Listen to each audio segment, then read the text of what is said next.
ఈ యొక్క week specially ఏంటి అంటే the promise of Christmas and the next week the preparation of Christmas and third week the purpose of Christmas. ఈ మూడు weeks ఉన్నాయి Christmas కంటే ముందు, 3 ఆదివారాలు.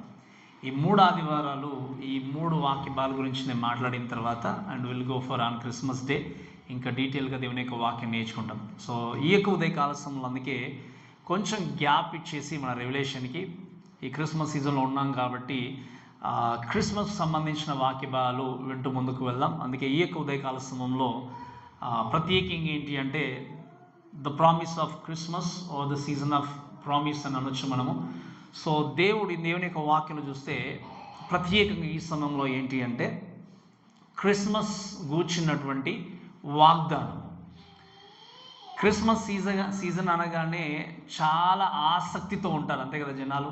ఎంత ఆసక్తి అంటే చాలా ఆసక్తితో మనం ఉంటాము. ఈ సీజన్ వచ్చింది అంటే చాలా చక్కగా మనల్ని మనం బిల్డ్ చేసుకుంటూ వెళ్ళడానికి ప్రయత్నం చేస్తాం. అయితే నేను ప్రతి సంవత్సరం కూడా జ్ఞాపకం చేస్తాను, ఈ యొక్క ఉదయకాల సమయంలో కూడా జ్ఞాపకం చేసేది ఏంటి అంటే for a genuine believer, for a true Christian, ఒకవేళ జెన్యూన్ బిలీవర్గా అయినా నిజమైన క్రైస్తవుడికి ఏంటి చెప్పండి, ప్రతిరోజు కూడా క్రిస్మస్, అంతే కదా. కేవలము క్రిస్మస్ డిసెంబర్ 25th అనే కాదు, కానీ నిజమైన క్రైస్తవుడికి ఏంటి చెప్పండి, ప్రతిరోజు కూడా క్రిస్మస్ పండుగ. ఎందుకు క్రిస్మస్ అంటే ఏంటి చెప్పండి? అయ్యో మళ్ళీ మొదటిగా క్రిస్మస్ అంటే అర్థం ఏంటి చెప్పండి? ఆరాధన. ఏం ఆరాధన? రైట్, క్రీస్తుని ఆరాధించడం. అందుకే మనం ఏమంటాం, క్రైస్ట్ మాస్ అంటాం, అంతే కదా.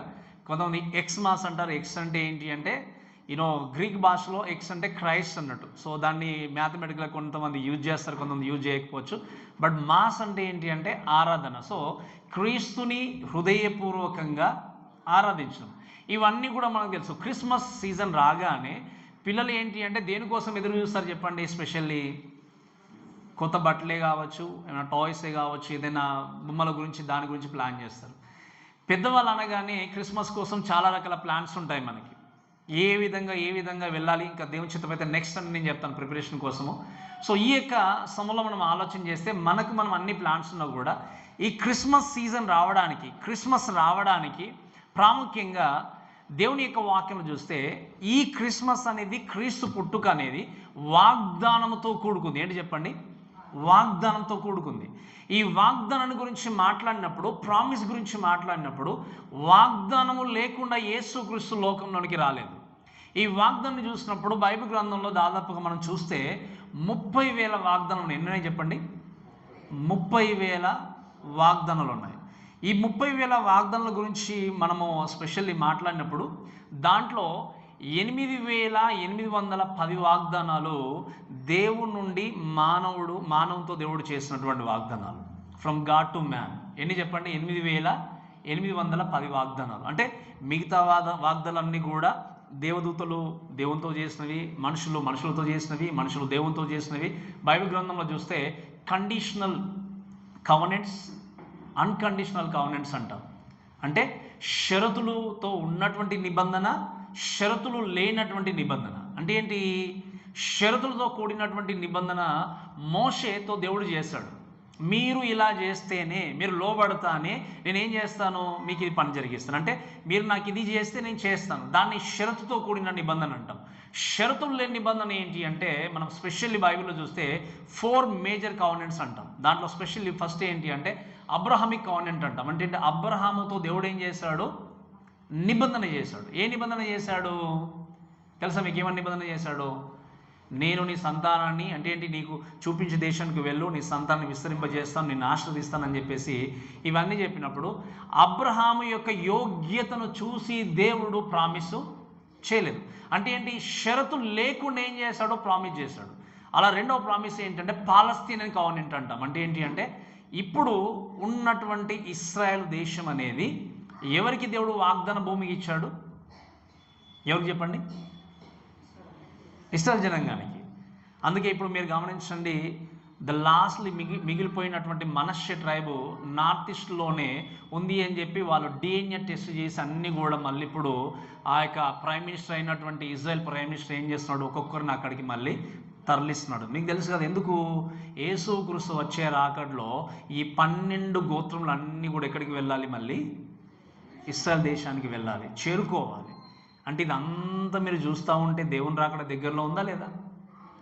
ఇంకా చాలా సమయం ఉందిలే, ఇలాంటి క్రిస్మస్లు ఇంకా 100 జరుపుకుంటామంటే మనం ఉండం. మీకు అర్థమవుతుంది కదా, చాలా దగ్గరలో ఉంది దేవుని యొక్క రాకడ. సో పాలస్తీనియన్ కావాలంటే ఏంటి అంటే ఆ ల్యాండ్ను దేవుడు పర్మనెంట్గా ఇచ్చాడు. ఇక మూడోది ఏంటంటే డేవిడిక్ కావనెంట్ అంటాం. అంటే ఏంటి? దావీదు వంశం నుండి వచ్చేటువంటి సంతానము పర్మనెంట్గా ఏం చేస్తారు చెప్పండి? సింహాసనం మీద అధిష్టానం చేసి పరిపాలన చేస్తారు. సో యేసుక్రీస్తు ఆయన ఏం చేస్తున్నాడు? పర్మనెంట్గా ఉండబోయేటువంటి రాజు. అండ్ లాస్ట్లీ మనము న్యూ కావనెంట్ అంటాం, దాన్ని ఇస్రాయేల్ జనాంగం అంతా కూడా రీగ్యాదరింగ్ అంటాం. అంటే ఏంటి? షరతులు లేకుండేటువంటి ప్రామిసెస్. అయితే యేసుక్రీస్తు యొక్క పుట్టుకను గురించి మాట్లాడినప్పుడు బైబిల్ గ్రంథంలో ప్రత్యేకంగా యేసుక్రీస్తుని గురించి కూడా 300 వాగ్దానాలు ఉన్నాయి. ఏంటి చెప్పండి? 300 వాగ్దానాలు యేసుక్రీస్తు గురించి రాయబడ్డాయి. ఈ 300 వాగ్దానాలన్నీ కూడా చక్కగా నెరవేర్చబడుతూ వచ్చాయి. ఇక్కడ యెషయా గ్రంథంలో 9వ అధ్యాయంలో మనం ఆలోచన చేసినప్పుడు యేసుక్రీస్తు పుట్టడానికంటే ముందు 700 సంవత్సరాల క్రితం, ఎన్ని సంవత్సరాలు చెప్పండి? 700 సంవత్సరాల క్రితము ఇక్కడ యెషయా ఈ యొక్క ప్రవచనాన్ని ప్రవచించినట్టుగా చూస్తాం.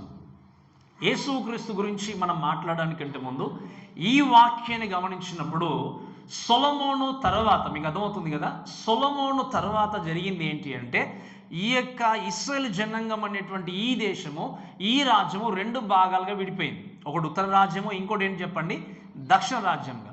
ఉత్తర రాజ్యానికి సమరియా అనేటువంటి రాజధానిని చేసుకొని పరిపాలన కొనసాగిస్తే దక్షిణ రాజ్యానికి యెరూషలేం పట్టణాన్ని రాజధానిగా చేసుకొని పరిపాలించారు. ఇటువంటి ఈ సమయంలో దక్షిణ ప్రాంతానికి రాజుగా ఉన్నటువంటి ఆహాబు, ఎవరు చెప్పండి? ఆహాబు మంచి రాజా చెడ్డ రాజా? మనకు తెలుసు. ఆహాబు యొక్క భార్య ఎవరు చెప్పండి? యెజబెలు. ఆహాబుని ఎటువంటి స్థితిలోనికి తీసుకెళ్ళిందో మనకు బాగా తెలుసు. ఈయన పరిపాలిస్తున్నటువంటి పరిపాలన టైంలో దేవునికి నమ్మకంగా జీవించకుండా, దేవుడు చెప్పినట్టు వినకుండా ఏం చేశాడంటే అశ్షూరీయులతో చేతులు కలిపి దేవునికి వ్యతిరేకంగా పాపం జరిగించాడు. పాపం జరిగించినప్పుడు అక్కడ ఉన్నటువంటి యూదా జనాంగము ఎంతో కష్టం గుండా వెళ్తుంది. ఎందుకు? పరిపాలన చేసేటువంటి రాజు సరిగ్గా చేయట్లేదు, దేవుని ప్రేమించట్లేదు. ఇంకా ఇశ్రాయేల్ జనాంగం స్పెషల్లీ చెప్పాలంటే యూదా ప్రజలు, ఇక్కడ ఉన్నటువంటి యూదా జనాంగం అంతా కూడా లోన్లీనెస్ని అనుభవిస్తూ మమ్మల్ని పట్టించుకునేటువంటి నాదుడు లేడన్నటువంటి స్థితిలో ఉన్నప్పుడు దేవుడు ఏం చేస్తాడంటే, నేను మీకొక వాగ్దానాన్ని తీసుకొస్తున్నాను, ఒక సూచన తీసుకొస్తున్నాను అన్నాడు. మీరు గమనించాల్సిన విషయం ఏంటి అంటే విశ్వాసం లేని వ్యక్తులే సూచన అడుగుతారు. ఈ మాట గుర్తుపెట్టుకోండి చాలా చక్కగా. విశ్వాసం లేని వ్యక్తులే సూచన అడుగుతారు. అందుకే దేవుని యొక్క వాక్యం చూస్తాం కదా, ఎవరిని అంటాడు దేవుడు? చూసి నా యొక్క గాయాల్లో వేలు పెట్టి చూడమని ఎవరితో అంటాడు? అప్పుడు ఏమంటాడు దేవుడు? చూసి నమ్మిన వారికంటే. ఈరోజు ఎంతోమందికి ఒక సైన్ కావాలి, ది నీడ్ ఎ సైన్. అక్కడ ఉన్నటువంటి జనాంగం కూడా ఎంతో కష్టంలో ఉన్నప్పుడు దేవుడు ఏమన్నంటే ఐల్ గివ్ వన్ సైన్ అంటాడు. అందుకే చాప్టర్ 7:14 చూస్తే ఇది ఒక కన్య గర్భమును ఏం జరుగుతుంది చెప్పండి? ఒక కుమారుడు జన్మించబోతాడని చెప్పేసి 7వ అధ్యాయం 14 మనం చూస్తే రాయబడిన మాట ఏంటి అంటే, తానే ఒక సూచన మీకు చూపును, ఆలకించుడి, కన్యక గర్భవతి అయి కుమారుని కని అతనికి ఇమ్మానుయేలు పేరు పెట్టును. ఇటువంటి సిచ్యువేషన్లో ఉన్నప్పుడు 7, 8, 9 అధ్యాయాలన్నీ కూడా ఈ సూచనగా మాట్లాడుతూ మనకు బాగా తెలుసు. ఈ వాక్య భాగము ఇంకా మాట్లాడినప్పుడు ఆ 9వ అధ్యాయం 6వ వచనంకి వచ్చినప్పుడు రాయబడిన మాట ఏంటి అంటే, ఏలయనగా మనకు శిశువు పుట్టెను, మనకు కుమారుడు. దేవుని చిత్తమైతే ఈ వరుస నేను రాబోయే కాలంలో నేను వివరిస్తాను. కానీ ఇక్కడ ప్రత్యేకంగా ఆలోచన చేస్తే this is the greatest promise about Christ birth. యేసుక్రీస్తు పుట్టడానికంటే ముందే 700 సంవత్సరాల క్రితం ఏం చేయబడింది చెప్పండి? ఒక సూచన యూదా జనాంగానికి దేవుడు ఇచ్చాడు. మీరు లోన్లీనెస్గా ఉన్నారు, బాధలో ఉన్నారు, కష్టంలో ఉన్నారు అనుకోవడానికి వీల్లేదు. మిమ్మల్ని మీ బాధ నుండి, మీ పాపం నుండి విడిపించబోతున్నటువంటి ఒక వ్యక్తి దేవుడు లోకానికి ఏం చేస్తున్నాడు? రాబోతున్నాడు అన్నటువంటి ప్రవచనాన్ని యేషయ ద్వారా దేవుడు ఏం చేశాడు, బయలుపరిచినట్టుగా చూస్తాం. అందుకే వాక్యం రాయబడిన మాట ఏంటి అంటే, ఏలైనగా మనకు శిశువు పుట్టింది. కాబట్టి ఒక 2 విషయాలు ప్రత్యేకంగా ఈ వాగ్దానంతో కూడిన క్రిస్మస్ గురించి నేను 2 విషయాలు తెలియజేస్తూ ముందుకు వెళ్తాను. మొట్టమొదటి విషయం ఏంటి అంటే, దయచేసి గమనించండి, ద ప్రామిస్ ఆఫ్ ఇన్వాల్వ్మెంట్. అంటే ఏంటి అంటే, ఇక్కడ స్పెషల్లీ చూస్తే the promise of God involvement. ఈ వాగ్దానములో దేవుడు స్వతహాగా ఇన్వాల్వ్ అయ్యి ఏం చేశాడు, వాగ్దానం చేశాడు. ఏం వాగ్దానం చేశాడు, ఏలయనగా మనకు శిశువు పుట్టెను. అంటే ఏంటి మీరు గమనించండి, the child or A child will born. అంటే ఏంటి, మీకు ఒక కుమారుడు లేదా ఒక శిశువు ఏం చేస్తున్నాడు, పుట్టబోతున్నాడు. పుట్టిను అంటే అర్థం ఏంటి, ఇక్కడ పుట్టేసారని కాదు, దాన్ని కూడా వక్రీకరించే వాళ్ళు ఉంటారు చాలామంది. It's a prophecy. అంటే ఏంటి, యేసుక్రీస్తు లోకంలోనికి రాబోతున్నాడు, మొట్టమొదటిగా లోకంలోనికి వచ్చేటువంటి సమయం ఆసన్నం అవుతుంది అనే విషయాన్ని ప్రస్తావిస్తూ క్రీస్తు లోకంలో జన్మిస్తాడు అనే విషయాన్ని యేషయ ద్వారా ఇక్కడ దేవుడు మాట్లాడినట్టుగా చూస్తాం. అంటే ఏంటి, దేవుడు ప్రత్యేకంగా ఇన్వాల్వ్ అయి చేసింది ఏంటి అంటే, మనకు శిశువు పుట్టెను. It's talks about Christ humanity.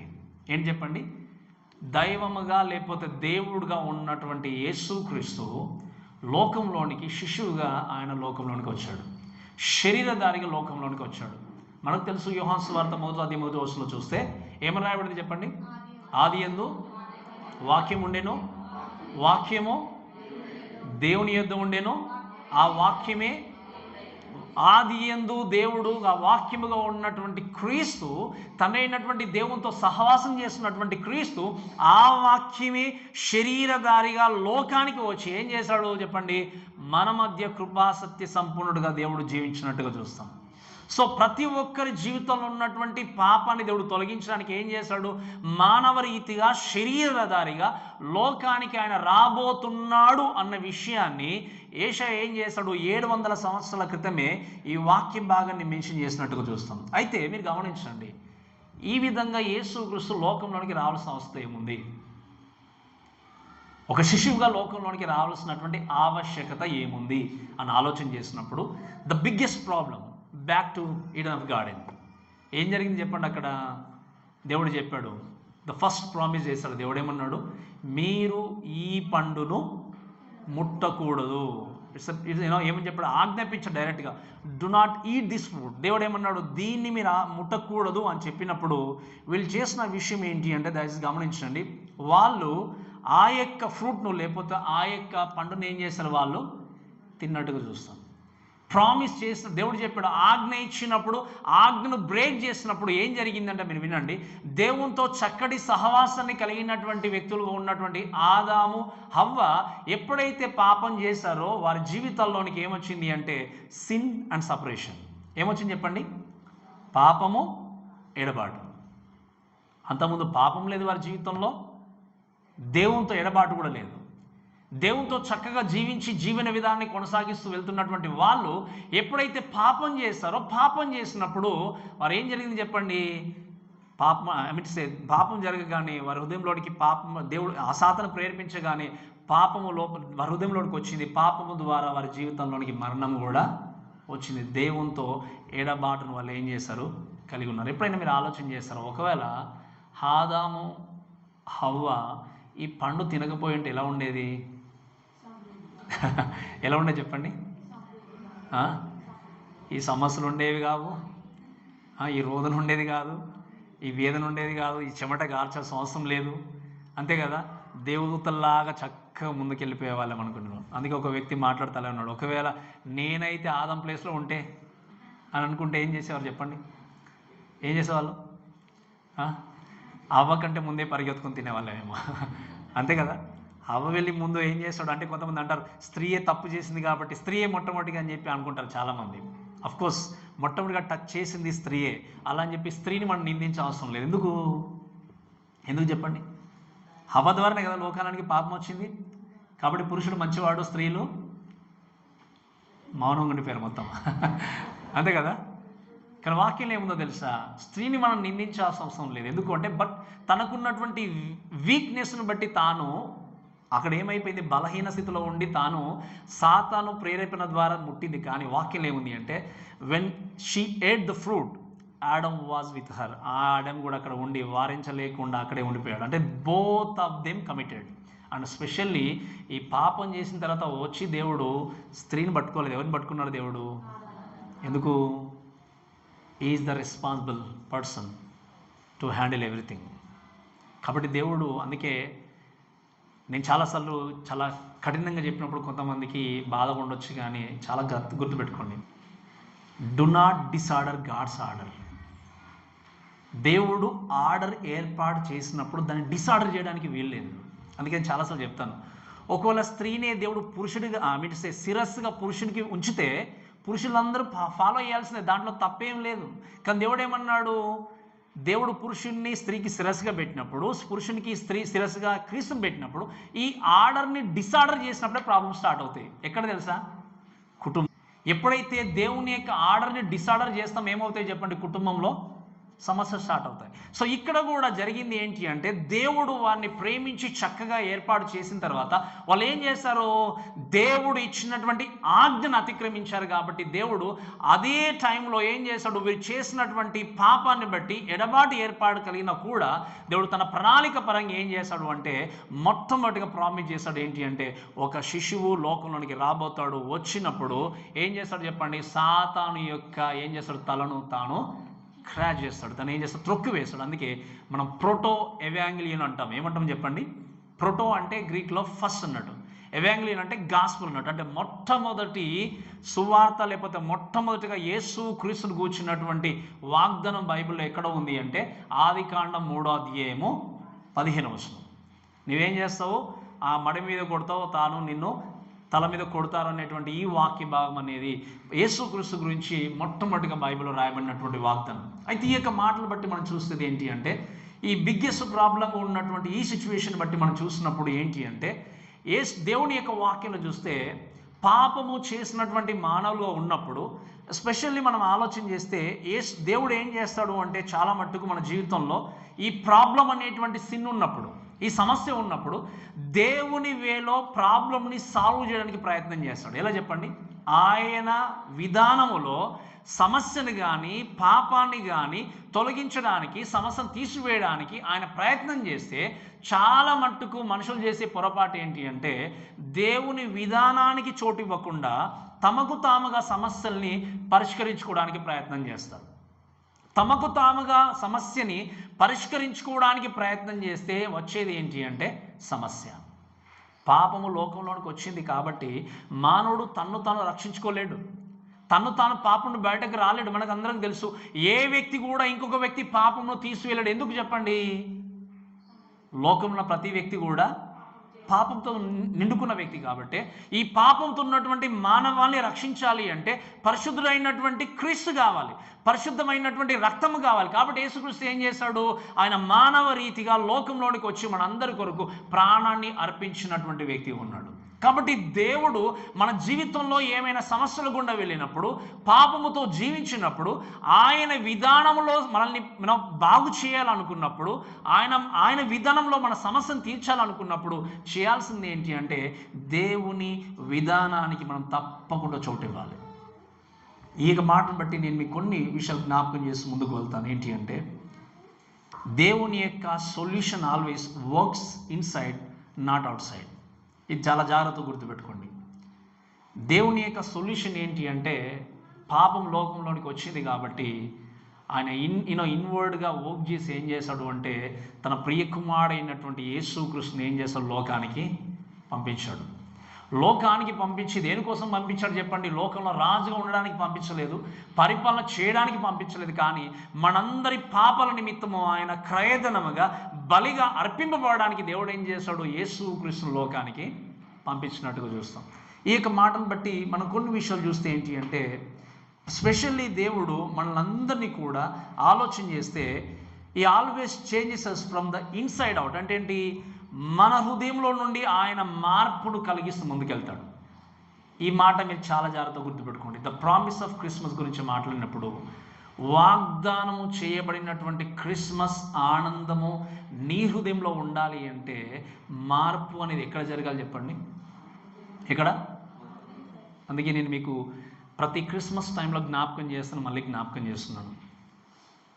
Who will have the true meaning of Christmas? ఎవరు నిజంగా నిజమైన క్రిస్మస్ని కలిగి ఉంటారు చెప్పండి? ఎవరు? రైట్, యేసు క్రీస్తుకి హృదయంలో చోటిచ్చిన వారు మాత్రమే నిజమైన క్రిస్మస్ ఆనందాన్ని కలిగి ఉంటారు. ప్రపంచంలో అందరూ దాదాపుగా జరుపుకునే పండుగ ఏంటి? క్రిస్మస్ పండుగ. క్రిస్మస్ పండుగ అందరూ జరుపుకున్న నీ జీవితానికి వ్యక్తిగతంగా క్రిస్మస్ పండుగ ఎప్పుడు అంటే యేసు క్రీస్తు నీ హృదయంలో జన్మించకపోతే నీ క్రిస్మస్ పండుగ లేదు. ఈరోజు ఎంతోమంది క్రిస్మస్ పండుగ అంటే ఏంటి అంటే అందరికి తెలుసు. సో వీ డెకరేటెడ్ స్టార్స్ కానీ ట్రీస్ కానీ అన్నీ చాలా డెకరేషన్ అంతా ఉంటుంది. కానీ దేవుడు కోరుకునేది ఏంటి అంటే is not looking at out side but is looking at inside. నీ ఇన్వర్డ్గా నీ జీవితంలో నీ హృదయంలో మార్పు లేకపోతే, యేసుక్రీస్తు జన్మించకపోతే నువ్వు ఎన్ని వాక్యాలు పెట్టుకున్నా, ఎంత మంచి స్టార్స్ పెట్టుకున్నా, ఎన్ని ట్రీస్ పెట్టుకున్నా కూడా మొత్తం నీకున్న బిల్డింగ్ అంతా అలంకరించిన లైట్స్తో నీ హృదయంలో క్రీస్తుకు చోటు లేకపోతే నీ క్రిస్మస్ ఆనందము లేదు. ఈరోజు నీ ఇంటిని ఎంతైనా చక్కగా నిర్మించుకోవచ్చు.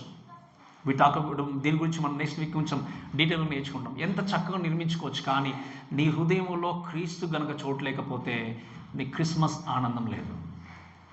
యేసు క్రీస్తు వాగ్దానము చేయబడినటువంటి శిశువుగా లోకంలో నీకు ఎందుకోసం వచ్చాడో తెలుసా? కేవలం బెత్లెహేంలో జన్మించి మరణించి తిరిగిపోవడానికి కేవలం ఆయన రాలేదు. ఎందుకోసం వచ్చాడు? నీ హృదయంలో చోటు సంపాదించుకోవడానికి, నీ హృదయంలో తను జీవించడానికి, నీ హృదయాన్ని మార్చడానికి యేసుక్రీస్తు లోకానికి వచ్చాడు. ఈ విషయం గుర్తెరిగినంత కాలము నీ జీవితంలో యేసుక్రీస్తు అంటే కేవలము లోకానికి వచ్చాడు, వెళ్ళిపోయిన స్థితిలో ఉంటుంది. కానీ ఆయన నా కొరకే వచ్చాడు, నా బ్రతుకును మార్చడానికి వచ్చాడు, నా పాపాన్ని తీసివేయడానికి వచ్చాడని చెప్పి నువ్వు గుర్తెరిగినప్పుడే నీ జీవితానికి నిజమైన క్రిస్మస్ ఆనందం. ఎన్నో క్రిస్మస్ పండగలు మన జీవితంలో గడిచిపోతున్నాయి, years and years and years. ఇప్పుడు ఒక్కసారి ఈ క్రిస్మస్కి పోయిన క్రిస్మస్కి ఇప్పటికీ ఏమైనా మార్పు ఉందా మీ లోపల? Have you change anything? ఏదైనా నీ హృదయంలో మార్పు కలిగిందా? అదే క్రిస్మస్ ఆనందం కలిగి ఉండి ఇప్పుడు ఉండి ఒకవేళ నీ హృదయంలో ఇంకా మార్పు లేకపోతే, దేవుడికి ఇచ్చేటువంటి సమయాన్ని ఇవ్వకపోతే, మీరు వినండి, మనము చాలాసార్లు నేను చక్కగా మీకు క్రిస్మస్ పండుగలు నేర్పించాను ఎన్నో విషయాలు. స్పెషల్లీ మనం ఆలోచన చేసినప్పుడు ద ఫస్ట్ క్రిస్మస్ టైంలో చెప్పాలి అంటే తన సొంత జనాంగం కంటే అనిల దేవుణ్ణి ఆరాధించారు. అంతే కదా? మీకు తెలుసు కదా, ఎవరు ఆరాధించారు చెప్పండి? అనిని ఆరాధించారు. So they recognize him. ఈరోజు నీ జీవితంలో క్రీస్తు నీ హృదయంలోనికి వచ్చి ఎన్నో సంవత్సరాలు అవుతుంది, కానీ నువ్వు ఆయన రికగ్నైజ్ చేయలేకపోతున్నావు, ఆయన గుర్తెరగలేకపోతున్నావు. ఇంకా కూడా క్రిస్మస్ అన్నది ఎప్పుడో వచ్చి ఎప్పుడో వాక్యం అయిపోయిన టైంకి వచ్చి కూర్చుండి వెళ్ళిపోతా అంటే నీ బ్రతుకు మారదు, నువ్వు పరలోకం వెళ్ళవు. ఎందుకు చెప్పండి? వాక్యమైన వెలుగు లేకపోతే నీ జీవితానికి వెలుగు ఎక్కడిది? నేను చెప్పినప్పుడు మీకు అర్థమైందా? వాక్యమైన వెలుగు లేకపోతే నీ జీవితానికి వెలుగు ఎక్కడిది? వెలుగు లేని జీవితము నరకానికి వెళ్ళాల్సిందే. వెలుగు లేని జీవితం పరలోకానికి వెళ్ళడానికి అవకాశము. నువ్వు నిజంగా మార్చబడిన వ్యక్తివి అయితే, మార్పు కలిగిన వ్యక్తివి అయితే, మీరు వినండి, దేవునికి నమ్మకంగా జీవించడానికి ప్రయత్నం చేస్తూ వెళ్తారు. అందుకే ఓన్లీ థింగ్ ఏంటి అంటే we need to confess hour cells, make our cells humble అనే విషయం గుర్తుపెట్టుకోవాలి. అందుకే గిద్యోను గురించి మనకు తెలుసు. గిద్యోను ఆయన మీకు తెలుసు కదా, న్యాయాధిపతుల గ్రంథంలో మనం చూస్తాం. గిద్యోను జీవితాన్ని మనం ఆలోచన చేస్తే ఆయన గిద్యోను గురించి మాట్లాడినప్పుడు మిద్యానీయులు ఏం చేస్తారంటే, స్టోరీ అంతా చెప్పడానికి సమయం లేదు కానీ మిద్యానీయులు స్పెషల్ ఏంటి అంటే అక్కడ ఉన్నటువంటి ఈ యొక్క ఎవరు గిద్యోను జీవిస్తున్నటువంటి ప్రాంతంలో, స్పెషల్ ఇస్రాయేల్ జనాంగంలో జీవిస్తున్నటువంటి ప్రాంతంలో వారు వేసినటువంటి పంటను సైతం కూడా కొల్లగొట్టుకొని దోచుకునేటువంటి స్థితిలో ఉన్నారు. ఎవరు? మిద్యానీయులు. అటువంటి టైంలో మిద్యానీయులు వస్తున్నారన్న విషయాన్ని విని ఈ యొక్క గిద్యోను ఏం చేస్తాడు? దాక్కున్నాడు. అప్పుడు దాక్కున్నప్పుడు దేవుని యొక్క దూత వచ్చి మాట్లాడింది ఏంటి అంటే పరాక్రమశాలుడైన బలాఢ్యుడు అనేటువంటి మాట మాట్లాడు. అంటే ఏంటి? నువ్వు దాక్కోవడానికి వీల్లేదు, నువ్వేంటి? నువ్వు బలవంతుడివి, నువ్వు వెళ్ళి నా పక్షాన దేవుని పక్షాన ఏం చేయాలి? యుద్ధము చేసి వీళ్ళు నువ్వేం చేయాలి? ఓడించాలని చెప్పాడు. ఈయన వారిని చూసి దాక్కుంటే దేవుడు ఏం చేస్తాడు తెలుసా? ఫస్ట్ ఆఫ్ ఆల్ తన హృదయం నుండి మార్పును స్టార్ట్ చేస్తాడు. ఎక్కడ నుండి చెప్పండి? తన హృదయం నుండి మార్పును కలిగించినప్పుడు ఆయన నిలబడి దేవుని కొరకు యుద్ధం జరిగించడానికి ఎంతమందిని పోగు చేస్తాడు చెప్పండి? తెలుసా మీకు? ఎంతమందిని? 32,000 మందిని పోగు చేశాడు.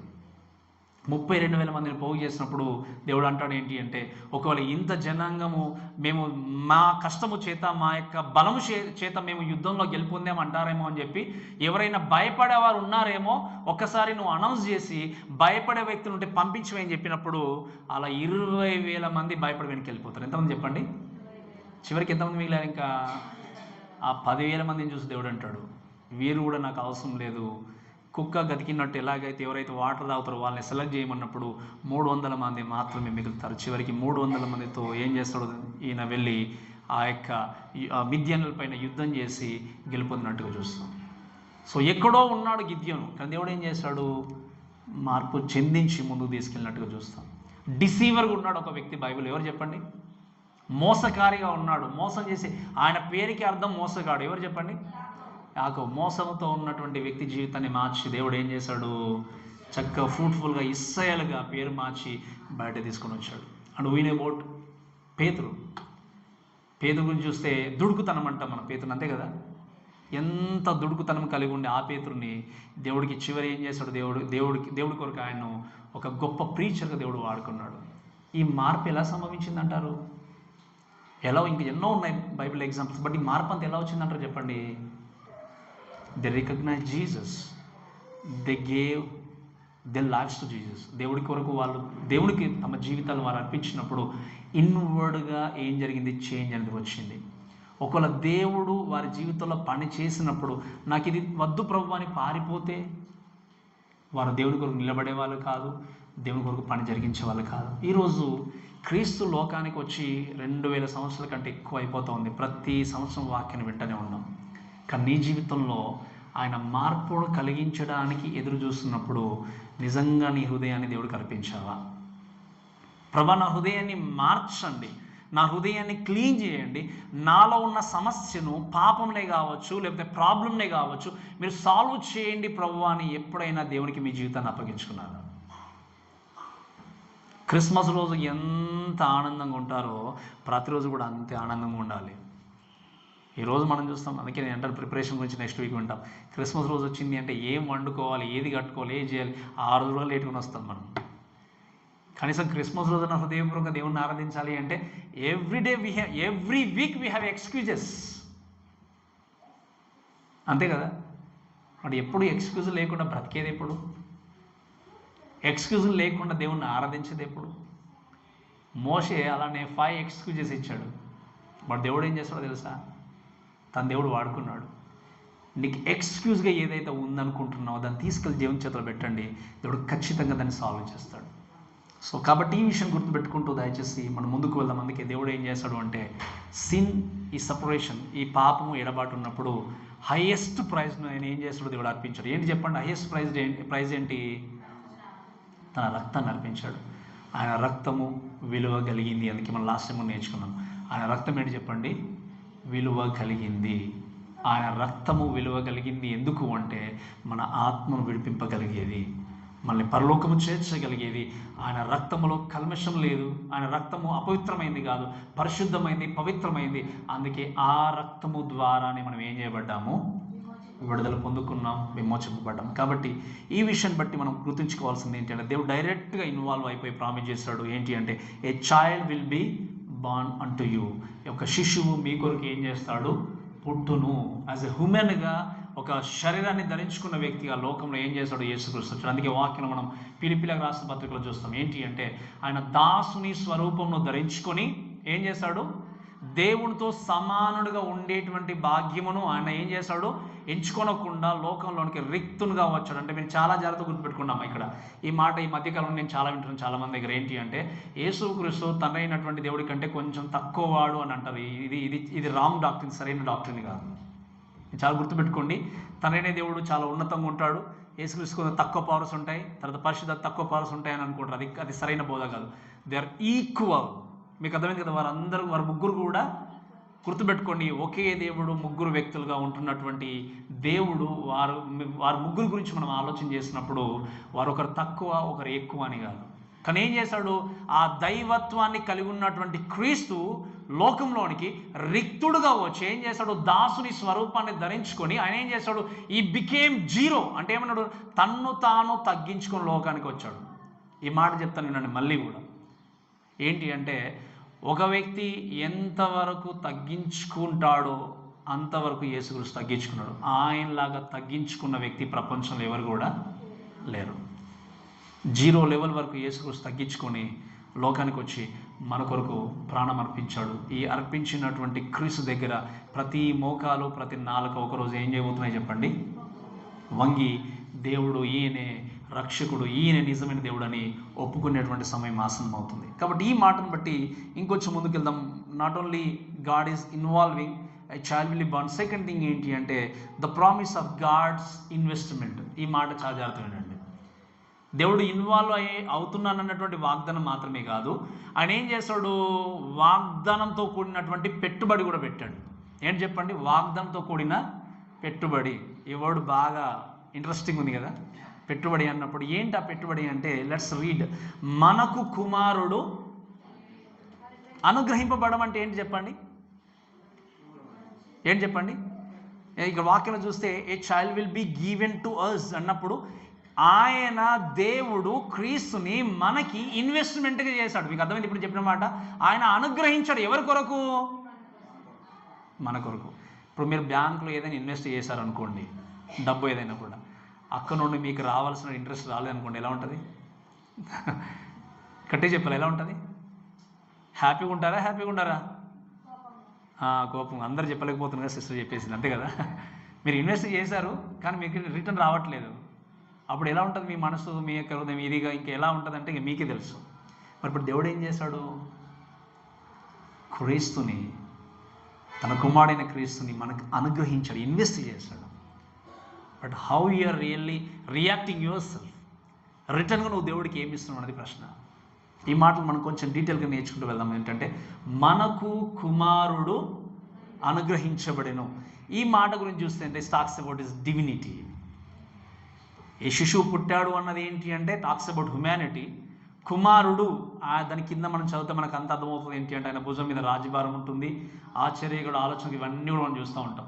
సో దైవత్వాన్ని కలిగినటువంటి క్రీస్తు లోకంలోనికి వచ్చాడు. లోకంలో కూడా దైవత్వాన్ని కలిగి ఉన్నాడు. కాబట్టి కొంతమంది అనుకునేది ఏంటంటే లోకంలోనికి దేవుడు వచ్చాడు కాబట్టి దైవత్వాన్ని పక్కన పెట్టడానికి వీల్లేదు, ఎందుకంటే దే ఆర్ ఇన్సపరబుల్ థింగ్స్.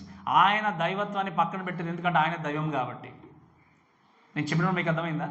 మరి ఎందుకు కొన్నిసార్లు మిరాకల్స్ చేయలేకపోయాడంటే తాను విల్లింగ్లీ వాడిని చేయలేదు కానీ, మీకు అర్థమవుతుంది కదా, ఆయన విల్లింగ్లీ చేయలేదు కానీ దైవ మానవుడిగా లోకంలో ఆయన ఏం చేశాడు? జీవించి తన జీవితాన్ని కొనసాగించినట్టుగా చూస్తాం. సో ఈ మాటను బట్టి చూస్తే దయచేసి మనం గమనించండి, మన యొక్క జన్మ యేసుక్రీస్తు యొక్క జన్మము, ఆ యొక్క మరణము ద్వారా ఏం చేశాడు అంటే దేవుడు ఆయన మన జీవితంలో నిత్యత్వమును ఇన్వెస్ట్ చేశాడు. దేన్ని చెప్పండి? ఎవరి ద్వారా?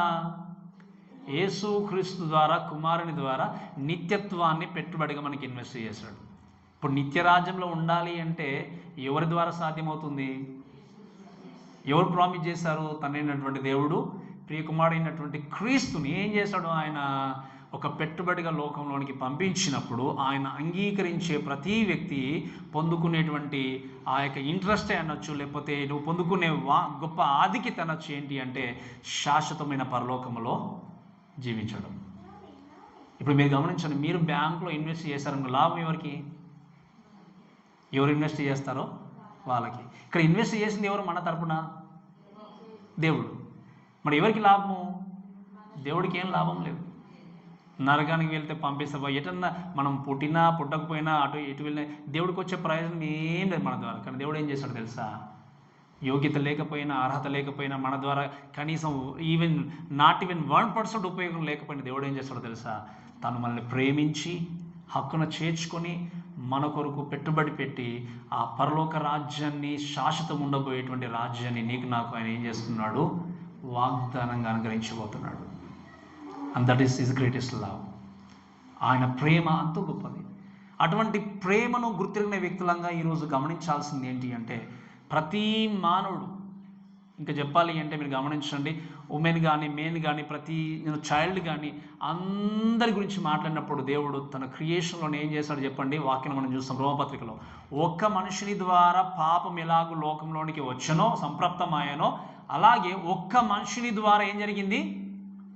కృప అందరికీ సంప్రాప్తమైన. ఎవరి ద్వారా చెప్పండి? ఎవరి ద్వారా వచ్చింది పాపం లోకంలోనికి? ఆదాము ద్వారా. ఆదాము ద్వారా వచ్చినటువంటి పాపము ఒక వ్యక్తి ద్వారా ఏం జరిగింది? ఆ పాపాన్ని పక్కన పెట్టేసి కృప ద్వారా పరలోకం వెళ్ళగలిగేటువంటి ఆధిక్యత మనకు దొరికింది. ఎవరి ద్వారా? రెండవ ఆదాము. ఆయన ఎవరు అంటే యేసుక్రీస్తు. కాబట్టి ఈ మాటను బట్టి గుర్తుపెట్టుకోండి. దయచేసి మనం చేయాల్సింది ఏంటి అంటే, ఈ యొక్క విధంగా దేవుడు మన జీవితంలో ఎటర్నిటీని లేదా వాగ్దానంతో కూడినటువంటి పరలోక రాజ్యాన్ని ఆయన మనకు వాగ్దానం చేసి పెట్టుబడిగా ఇచ్చినప్పుడు, what God return was looking for when he invested అనుకున్నప్పుడు, మరి దేవుడు మన నుండి ఏం రిటర్న్ ఎక్స్పెక్ట్ చేస్తున్నాడు? అందుకే నేను మళ్ళీ చెప్తున్నాను, మీరు దేంట్లో అయినా ల్యాండ్ కోసమో లేకపోతే ఏదైనా వేరే దాంట్లో ఇన్వెస్ట్ చేశారు అంటే రిటర్న్ ఏదైనా ఎక్స్పెక్ట్ చేస్తారా, చేయరా? మీకు బాగా తెలుసు, నాకంటే ఎక్కువ చాలామంది ఉన్నారు కాబట్టి. ఒక ల్యాండ్ మీద ఇన్వెస్ట్ చేస్తే ఏ విధంగా లాభం ఉంటుందని చెప్పి 100 సార్లు ఆలోచన చేసి ఏం చేస్తారు చెప్పండి? ఇన్వెస్ట్ చేస్తారు. ఒక ఇల్లు కట్టుకునే విషయమే కావచ్చు, లేదా ఎన్ని బ్యాంక్స్ ఉన్నా కూడా ఏ బ్యాంకులో వెళ్ళి ఒకవేళ మనం ఇన్వెస్ట్ చేస్తే ఎంత లాభం ఉంటుందని చెప్పి రకరకాలుగా అన్ని ఎంక్వైరీ చేసి ఏం చేస్తారు చెప్పండి? ఇన్వెస్ట్ చేస్తారు. మరి అలానే దేవుడు మళ్ళీ ప్రేమించి ఆయన వాగ్దాన పూర్వకంగా క్రీస్తు లోకంలోనికి పంపించి పరలోక రాజ్యాన్ని వాగ్దానంగా మనకి ఇచ్చినప్పుడు, పెట్టుబడిగా దేవుడు మన కోసం అనుగ్రహించబోతున్నప్పుడు, తన కుమారుడైనటువంటి యేసుక్రీస్తును అనుగ్రహించినప్పుడు, మరి దేవుడు ఏం చేస్తున్నాడు? మన నుండి ఆయన రిటర్న్ ఎక్స్పెక్ట్ చేస్తున్నాడు. ఏంటి ఆ రిటర్న్ ఎక్స్పెక్ట్ చేసేది అనుకున్నప్పుడు, ఫస్ట్ థింగ్ చేసే వాంటెడ్ టెల్ ఏంటి అంటే ఏ రిటర్న్ ఆఫ్ ఫెలోషిప్. ఏంటి చెప్పండి? ఏమి ఎక్స్పెక్ట్ చేస్తున్నాడు ఆయన రిటర్న్గా? ఆయనతో సహవాసాన్ని కలిగి ఉండాలి అని చెప్పి. ఒకసారి 1 యోహాను పత్రిక దయచేసి ఒకసారి ఒక మాట చదవండి. 1 యోహాను పత్రిక 1వ అధ్యాయం 3వ వచనం.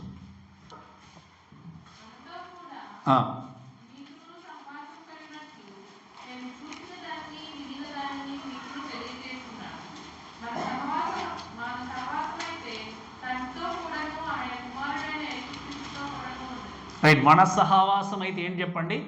తండ్రితో కూడాను ఆయన కుమారుడైనటువంటి యేసుక్రీస్తుతో కూడా ఉండేది. అందుకే ఈరోజు ఈ క్రిస్మస్ సీజన్లో ఉన్న మనము మీరు గమనించండి, God is asking us or God expecting from us ఏంటి అంటే to have a good relationship. ఏ విధంగా మనం నిజంగా చెప్పాలి అంటే, ఈ పాపం నుండి, ఈ సిన్ నుండి, ఈ సపరేషన్, ఈ ఎడబాటు ఉన్నప్పుడు మనం దాన్ని బయటకు రావడానికి మన ద్వారా మనం ఏం చేసుకోలేము. ఎన్ని రకాలుగా ప్రయత్నాలు చేసినా, ఎన్ని రకాలుగా ముందుకెళ్ళినా మన జీవితాన్ని మనం రక్షించుకోలేము. ఎందుకంటే మన అందరం కూడా పాపలమే. మరి ఈ విధంగా దేవుడే ఇన్వెస్ట్ చేసి మనం రక్షించుకున్నప్పుడు ఆయన రిటర్న్గా ఎక్స్పెక్ట్ చేసేది ఏంటో తెలుసా? ఆయనతో సరైనటువంటి సహవాసాన్ని కలిగి ఉండాలండి. ఈ మాటను బట్టి మనం ఆలోచన చేస్తే ఏంటి అంటే, స్పెషల్లీ మనం ఆలోచన చేద్దాం ఏంటి అంటే, చాలా మటుకు క్రిస్మస్ అనగానే మోస్ట్ ఆఫ్ ద పీపుల్ ఏంటి అంటే they think about only their family. చెప్పడం అర్థమైందా? మా ఫ్యామిలీకి ఏ బట్టలు తీసుకోవాలి, ఎక్కడ సెలబ్రేట్ చేసుకోవాలి, క్రిస్మస్ రోజు ఎక్కడైనా వెళ్ళాలా, ఇంట్లోనే వండుకోవాలా, లేకపోతే ఇంకేం చేసుకోవాలి, రకరకాల ఆలోచనలు. The most of the people, not less, most of them. లేకపోతే ఈరోజు క్రిస్మస్ కాబట్టి ఇంకా బయటకు వెళ్ళాలా, ఇంట్లోనే తినాలా, ఏ వస్త్రాలు వేసుకోవాలి, ఈ విధంగా ఎక్కడ కూర్చోవాలి ఏంటని చెప్పి మొత్తం they thinking about their own family. But think about orphans, విధవరాళ్ళ కోసము, అనాథల కోసము, తండ్రి లేని వారి కోసం, తల్లి లేని వారి కోసం, వారి ఫ్యామిలీస్ గురించి ఆలోచన చేయండి. The real Christmas not only about our selves, about our family, but it's about others. యేసుక్రీస్తును కూర్చున్నటువంటి సువార్తను గురించి మాట్లాడినప్పుడు నిజమైన క్రిస్మస్ అంటే ఏంటి అంటే, నీ జీవితంలో ఆల్రెడీ దేవుడు జన్మించాడు, నీ కుటుంబంలో జన్మించాడు, నీవు కలిసి ఉంటే సంతోషం ఉండడం కాదు, ప్రక్కన ఉన్నటువంటి పేదవారిని, బీదవారిని, యేసుక్రీస్తు అంటే తెలియనటువంటి వారికి సువార్త ప్రకటించడమే నిజమైన క్రిస్మస్. ఈరోజు మళ్ళీ క్రిస్మస్ సీజన్ వచ్చింది అంటే నీ కుటుంబం కోసం నువ్వు అన్ని ప్లాన్స్ చేసుకుంటున్నావేమో, దాంట్లో తప్పు లేదు. But that is not a Christmas. అది నిజమైన క్రిస్మస్ ఆనందం కాదు. నిజమైన క్రిస్మస్ ఆనందం ఏంటి అంటే, నువ్వు పొందుకున్నటువంటి ఆనందాన్ని నీకు దేవుడు ఇన్వెస్ట్ చేసినటువంటి పరలోక రాజ్యంలోనికి ఇతరులను తీసుకెళ్లడమే నిజమైన క్రిస్మస్ ఆనందం. ఈరోజు నీ జీవితంలో ఈ క్రిస్మస్ అనేది నీ జీవితానికి చేంజ్ తీసుకొని రావాలి. నీ కుటుంబం కోసం ఆలోచన చేస్తూ కూడా నీ ప్రక్కన ఉన్నటువంటి నీ బంధువులే కావచ్చు, నీ స్నేహితులే కావచ్చు, ఇరుగు పొరుగు వారు కావచ్చు, వారికి యేసుక్రీస్తుకు వచ్చినటువంటి సువార్తను ఏం చేయాలి? అందించాలి. అది చాలా ప్రాముఖ్యమైనది. ఈ క్రిస్మస్ సీజన్లో కుటుంబంతో ఎంతో ఆనందించే కుటుంబాలు ఉంటాయి. అయ్యో ఈ క్రిస్మస్ సీజన్లో నా యొక్క తల్లి లేదు, నా భర్త లేడు, నా కుమారుడు లేడు, నా కూతురు లేదని చెప్పి బాధతో వచ్చేటువంటి జనాంగం కూడా ఉంటారు. మనం చేయాల్సింది ఏంటి అంటే ఓదార్చాలి, ఆదరించాలి, ముందుకు తీసుకెళ్ళాలి. అందుకే నేను ఇప్పుడు మొదటి నుండి కూడా మన సంఘానికి నేను తీసుకెళ్ళేది ఏంటంటే we are as a family. Always mention we are as a family. We need to treat each other the same way. డబ్బులు ఉన్నా డబ్బులు లేకపోయినా ఏది ఉన్నా కూడా అందరినీ ఒకేలాగా ప్రేమిస్తే ఏం చేయాలి, తప్పకుండా ముందుకు వెళ్ళాల్సిన స్థితిలో ఉండాలి. కాబట్టి మనం చేయాల్సింది ఏంటంటే దేవుడు మన నుండి ఎక్స్పెక్ట్ చేస్తుంది ఏంటి అంటే it's always promise of God's fellowship. Return ఏం చేస్తున్నాడు చెప్పండి? దేవుడు ఏం చేస్తున్నాడు? ఆయనతో సహవాసాన్ని కలిగి ఉండాలని దేవుడు ఏం చేస్తున్నాడు? ఎక్స్పెక్ట్ చేస్తున్నాడు. ఎప్పుడు సహవాసం కలిగి ఉంటాము అనుకున్నప్పుడు ఈ సమయంలో నేను అడుగుతున్న ప్రశ్న ఏంటి అంటే నీ జీవితంలో దేవునితో ఎటువంటి సహవాసాన్ని కలిగి ఉన్నావో నీకు బాగా తెలుసు. మీకు అర్థమవుతుంది? ఎటువంటి సహవాసాన్ని కలిగి ఉన్నావో నీకు బాగా తెలుసు. ఒకవేళ దేవునితో సరిగా నీ జీవితాన్ని నిర్మించుకుంటున్నావా, సరిగా నిర్మించుకోవట్లేదా, అది నీకు బాగా తెలుసు. అందుకే నేను ఎప్పుడు చెప్తాను, దేవుని యొక్క సన్నిధికి వచ్చినప్పుడు చాలా చక్కగా నీ జీవితాన్ని చక్కదిద్దుకుంటూ ఆయనతో సరైన సహవాసాన్ని కలిగి ఉంటే ఏం చేయాలి? దేవుణ్ణి మహిమపరిచే వ్యక్తులు ఉండాలి. ఒకవేళ నీ జీవితంలో ఈ సంవత్సరం అంతా క్రమశిక్షణ లేదేమో, దేవుని సందులోనే కావచ్చు, దేవునితో జీవించే జీవన విధానంలోనే కావచ్చు, నీ క్రమశిక్షణ జీవితాన్ని కలిగి ఉండి దేవునితో చక్కగా సహవాసం ఎదుగుతూ ఆయన మహిమపరిచేటువంటి గుంపులో మనం ఉండాలి. అది దేవుడు కోరుకుంటున్నాడు. అంతేకాకుండా సెకండ్ థింగ్ దేవుడు ఎక్స్పెక్ట్ చేస్తుంది ఏంటి అంటే a return of faithfulness. Not only fellowship, second thing ఏంటి చెప్పండి? A return of faithfulness. ఒకసారి మాట్లాడండి దయచేసి. ప్రకటన గ్రంథం 2వ అధ్యాయం 10వ వచనం. ప్రకటన గ్రంథము 2వ అధ్యాయం 10వ వచనం.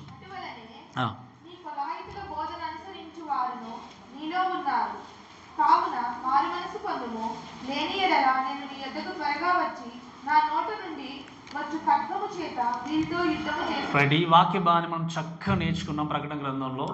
ఏంటి? నికాయలతో బోధలాడినటువంటి బోధలు నీలో ఉన్నారు కాబట్టి యు ఆర్ అన్ఫేత్ఫుల్ పర్సన్. నువ్వు అన్ఫేత్ఫుల్గా ఉన్నావు కాబట్టి ఆ యొక్క దేవుని ఖడ్గము రాకముందు నువ్వేం చేసాయి? మారు మనసు పొందుము అనేటువంటి మాటను దేవుడు మెన్షన్ చేసినట్టుగా చూస్తాం. ఇంకొక మాట చదవండి దయచేసి, మనకు బాగా అర్థమవుతుంది. Let's read 1 Corinthians chapter 4. మొదటి కొరింథీయులకు రాసిన పత్రిక 4వ అధ్యాయం మొదటి 2వ వచనం చదవండి దయచేసి.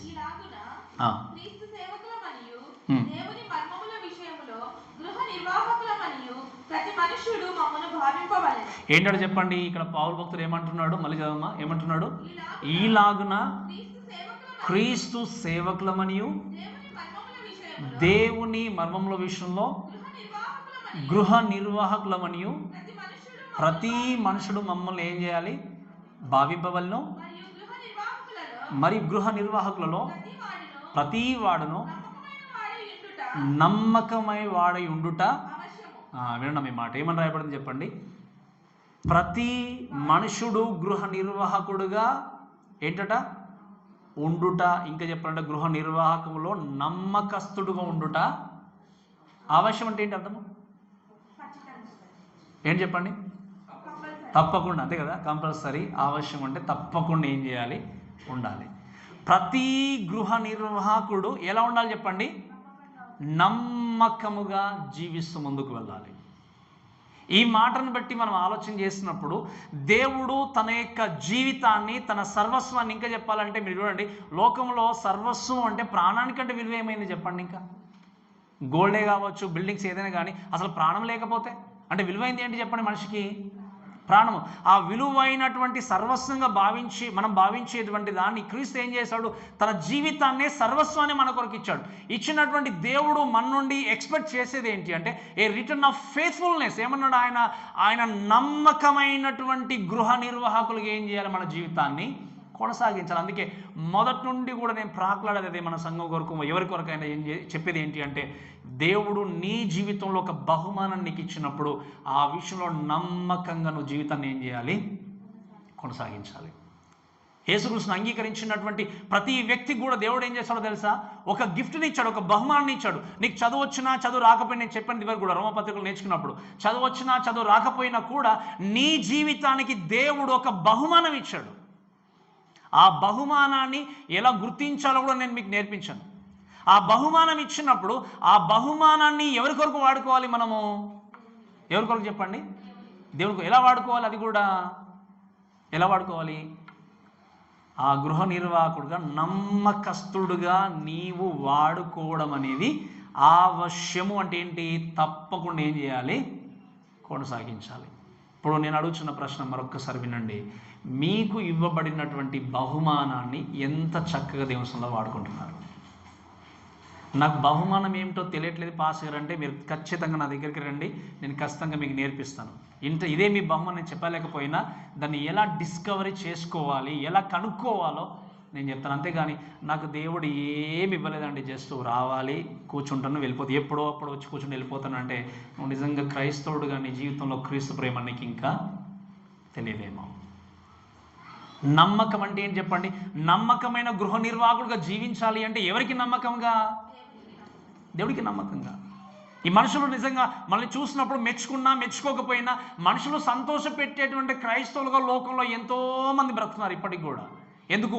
వాళ్ళు ఏమనుకుంటారో, వీళ్ళు ఏమనుకుంటారో, ఇలా బ్రతకపోతే ఏమనుకుంటారో అని చెప్పి అందుకే లాస్ట్ టైం కూడా చెప్పాను. ఈ వీళ్ళు వాళ్ళు అని చెప్పుకుంటూ పోతే నీ గురించి నువ్వు ఆలోచించుకున్నది ఎప్పుడు?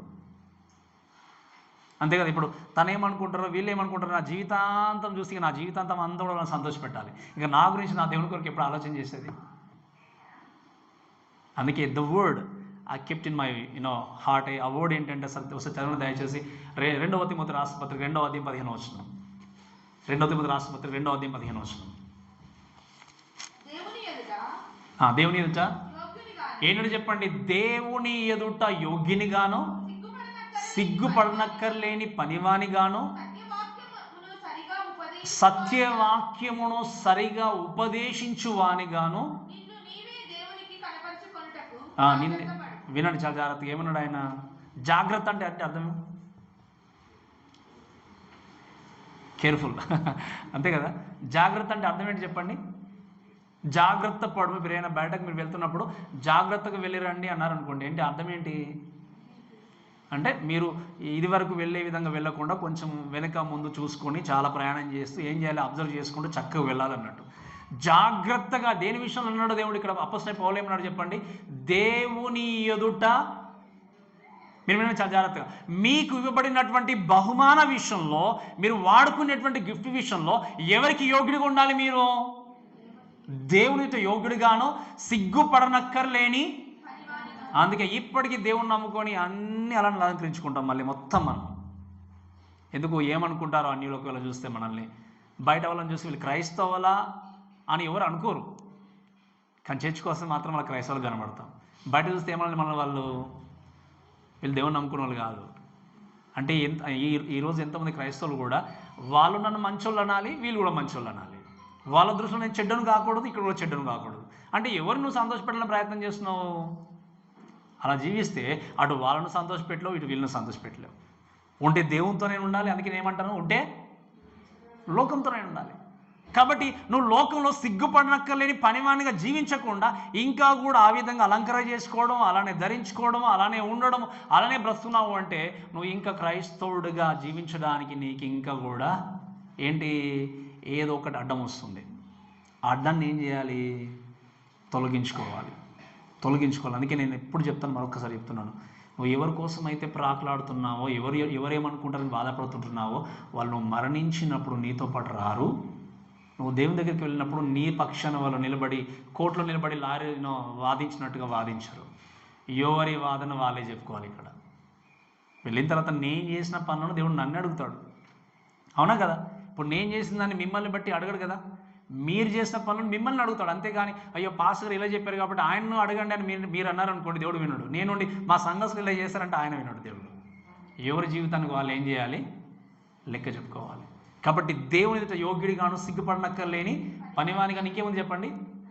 సత్యవాక్యమును సరిగా విభజించడానికి నిన్ను ఏం చేయాలి? దేవుడికి. అందుకే రైట్లీ డివైడింగ్ ద వర్డ్ అంటాం ఇంగ్లీష్లో. ద వర్డ్, ఆ వర్డ్ నాకు చాలా ఇష్టం. రైట్లీ డివైడింగ్ ద వర్డ్ అంటే ఏంటి? రాంగ్గా డివైడ్ చేసేటువంటి లోకంలో మనం ఉన్నాము అన్నట్టు. మీకు అర్థమని చెప్పిన మాట. రాంగ్గా ఇంటర్ప్రిట్ చేసేటువంటి లోకంలో మనం ఉన్నాం కాబట్టి ఈ సత్యవాక్యాన్ని సరిగా విభజించే వ్యక్తిగా నిన్ను ఏం చేయాలి? దేవుడికి కనపరచుకోవడానికి జాగ్రత్త పడి ముందుకెళ్ళాలి. కాబట్టి మీరు వినండి, ఈ ఫెయిత్ఫుల్నెస్, ఈ గృహ నిర్వాహకత్వం అనేది మేబీ స్టార్ట్స్ యాజ్ ఎ డ్యూటీలా కనపడవచ్చు. చిన్నగా పరిచయం చేయడమే కావచ్చు సంఘంలో.